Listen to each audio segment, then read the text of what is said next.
So, do you want me to be honest or just speak, political correctness here? But I choose to be honest with you.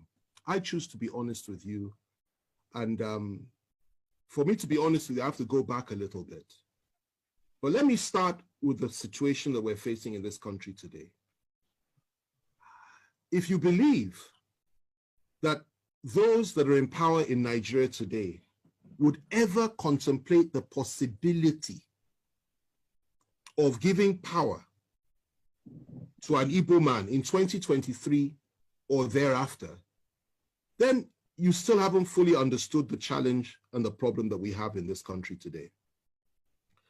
You need to understand that the mindset of some of these people, not all, some, but those that Buhari represents, that is his own clique within the Fulani ruling class, not all Fulanis, but his own clique, who are in power today.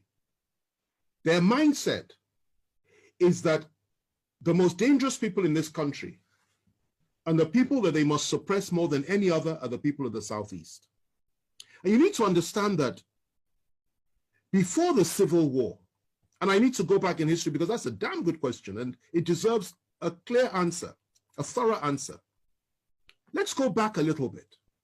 Before the Civil War, these same people, he, for example, was active then. And you need to remember the role that they played on the night of July 29th, 1966, when the Northern Officers Counter Coup took place. And 300 Igbo officers were killed in one night, including an Igbo head of state. He was involved. And many of them that are running this country in that cabal today were involved or supported it. They said it was to pay back for what had happened in January 15th, 1966. Now, after that, what happened? The same people unleashed their people on Igbo civilians in the northern part of this country, and the figure that is often cited is 30,000 were killed. It's not true. Closer to 100,000. Not only were they killed, people, women had their stomachs cut open, and little babies were pulled out and their heads were dashed against the wall. That is what they did then in 1966, before the Civil War. And the Igbos were slaughtered like flies all over the north by these same people. They went rushing back to the east, where they believed they were safe. And the position was this: the leader of the core northern Muslims within the army, Murtala Muhammad, urged Gawan, who was head of state, to march on the east immediately and wipe out the Igbos. Gawan, to his credit, refused to do that and said, no, let's negotiate. And the negotiation started. They broke down, then there was a civil war. In that civil war, 3 million Igbos were killed by federal forces. They were killed by all of us. I'm from the Southwest. I take responsibility for that, as every other Nigerian ought to. Civilians, not soldiers. 3 million, including 1 million children, subjected to genocide, subjected to mass murder, subjected to ethnic cleansing by us. The war ended. We did not apologize. Instead, what did we do? What did we do? We took all their property in the name of abandoned property. We gave them £20, even if they had $1 million in the bank. And we said, come back, no victor, no vanquished. Biggest lie from the pit of hell. There was a victor and there was a vanquished. And we all know who was who. They came back into Nigeria and we reintegrated them.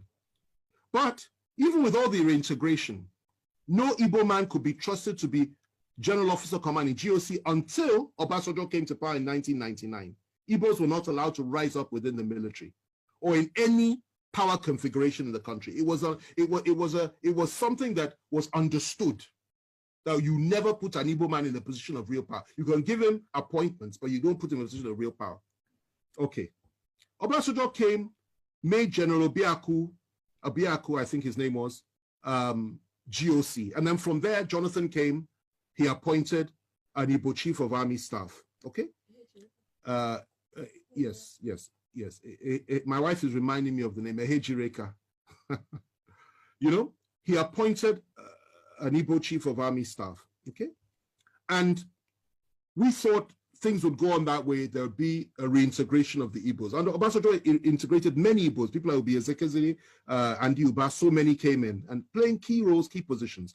We thought things would get better.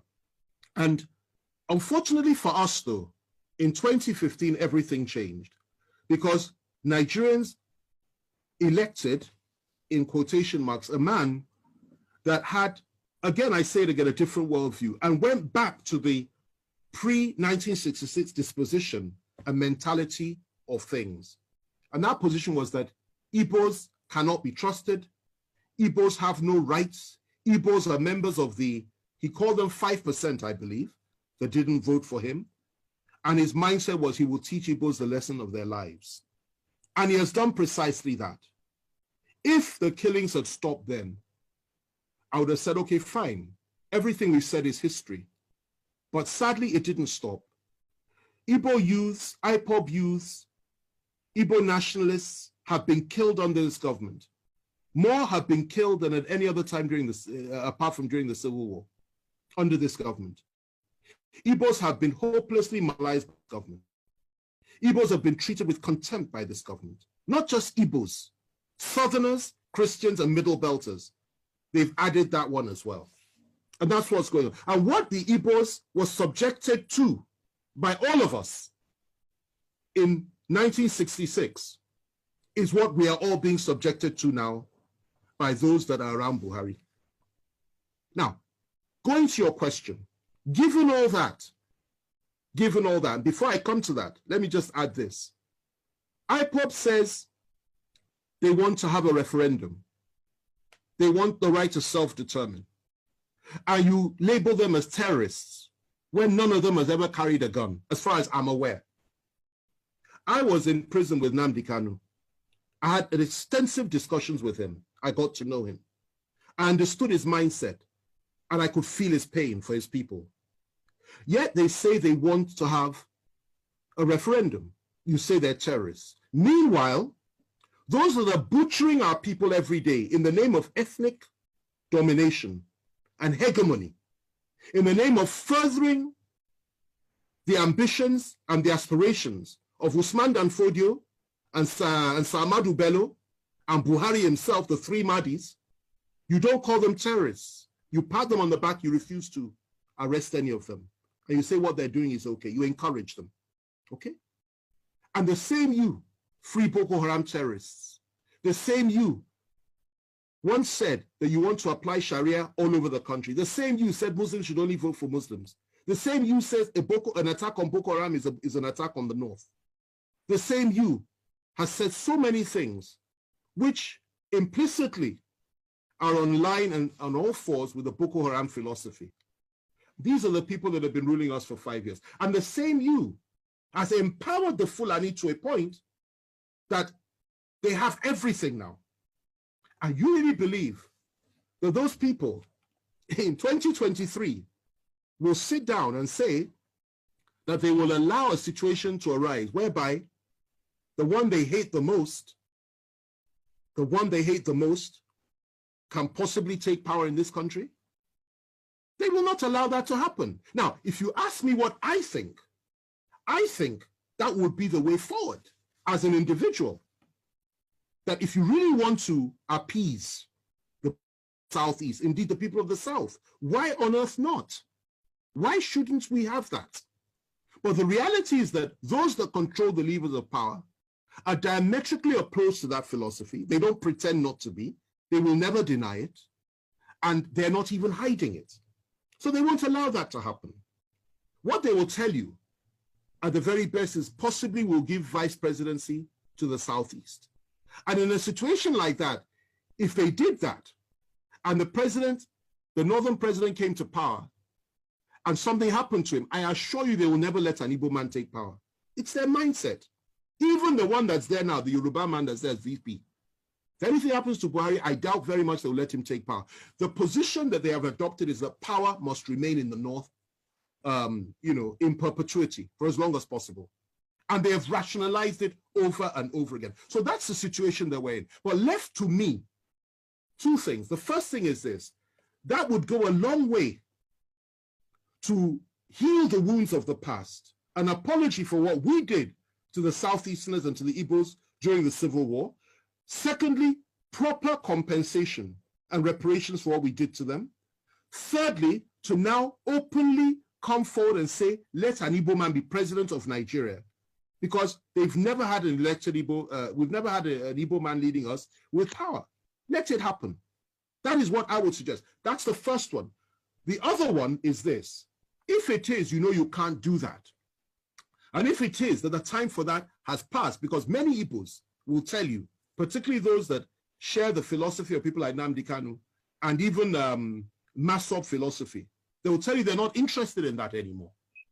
Then the other thing you can do is say, allow them to determine their own future, just as the people of Scotland were allowed to determine theirs, just as Britain, the United Kingdom, was allowed to determine hers when it came to Brexit, just as so many other countries in the world, through a referendum and exercising the right of self-determination. And I think that would make far more sense than to say just give them an Igbo presidency, which you and I know is not likely to happen. Let me end with this, okay?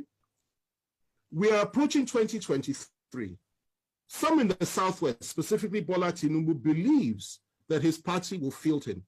I will tell you this today. He has made the biggest mistake of his life. They will not support him. Their position is to keep the presidency in the North. And even if he manages to clinch the nomination for the APC, they will now shift their support to another party that will field a Northern candidate. Mark what I'm telling you today, because I've been right 9 times out of 10 when it comes to these predictions. I've been right. And I'm telling you, I'll be proved right again. That is the mess that we're in this country. So your aspirations are legitimate. You have every right to have an Igbo president. It will be a good thing for this country, for the people of the East, and indeed for the people of Africa. But those that believe they own Nigeria will not allow it, they will not accept it, and they will not create a level playing field for it. And that's the reality.